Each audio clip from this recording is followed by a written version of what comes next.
Ada dua buah bola diluncurkan dari permukaan tanah dengan kecepatan yang saling tegak lurus. Artinya, kecepatan V1 akan tegak lurus dengan kecepatan V2.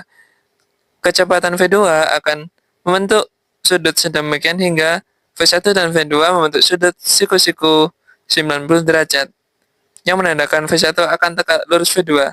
Kemudian kita analisa pada bola 1, V bola 1, Vx1, dan Vy1. Pada bola 1 atau bola pertama, V1 itu akan sama dengan 2. 2 ini didapat dari mana? Dari soal ada 2 meter per sekon, kemudian ada matriks ini faktor cos 30 derajat dan sin 30 derajat. Cos 30 derajat itu bernilai setengah akar 3 dan sin 30 itu nilainya setengah, maka V1 akan sama dengan matriks akar 3, 1. Kemudian V1 dikalikan dengan T. Itu sama dengan V1 ditambah GT. V1 tadi sudah kita dapatkan matriks akar 31. Bisa kita tuliskan langsung akar 31 ditambah G. G ini juga berupa matriks 0 dan negatif 10. Dikalikan dengan T. Maka F1 kali T, V1 kali T maksud saya itu adalah akar 3, 1 kurangi 10 T. Bagaimana dengan bola 2? Nah, bola 2 juga sama, kita cari V2, Vy2, Vx2.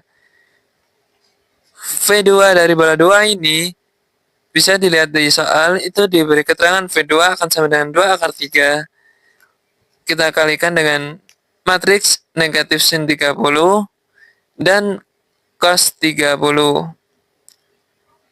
Nah, V2 akan sama dengan 2 akar 3 negatif sin 30 itu nilainya negatif 1/2 dan cos 30 itu negatif setengah akar 3.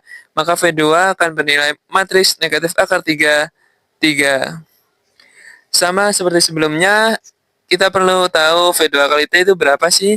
V2 kali T, kita tuliskan di sini, V2 kali T itu sama dengan V1, V2 kali T itu sama dengan V2 ditambah GT. V2 sudah kita dapatkan sebesar matriks negatif akar 3, 3. Kemudian ditambah G. G ini juga sama, matriks 0, negatif 10, dan dikalikan T. Maka nilai dari V2 kali T adalah negatif akar 3, 3 dikurangi 10 T. Tegak lurus artinya V1 dikali V2 itu akan sama dengan 0. Menurut perkalian vektor, maka kedua hasil dari V1 kali T dikali V2T itu akan sama dengan 0. Untuk kedua kalinya, itu artinya kita perlu tahu V1 kali T itu adalah V1 kecepatan di T sekian dan V2 kali T juga di T sekian. Nah, itu untuk kedua kalinya akan tegak lurus jika V1 T dikali V2 T akan sama dengan 0. Kita masukkan informasi yang telah kita dapatkan tadi, kemudian kita jalankan operasinya. Negatif akar 3 dikali akar 3 sama dengan negatif 3.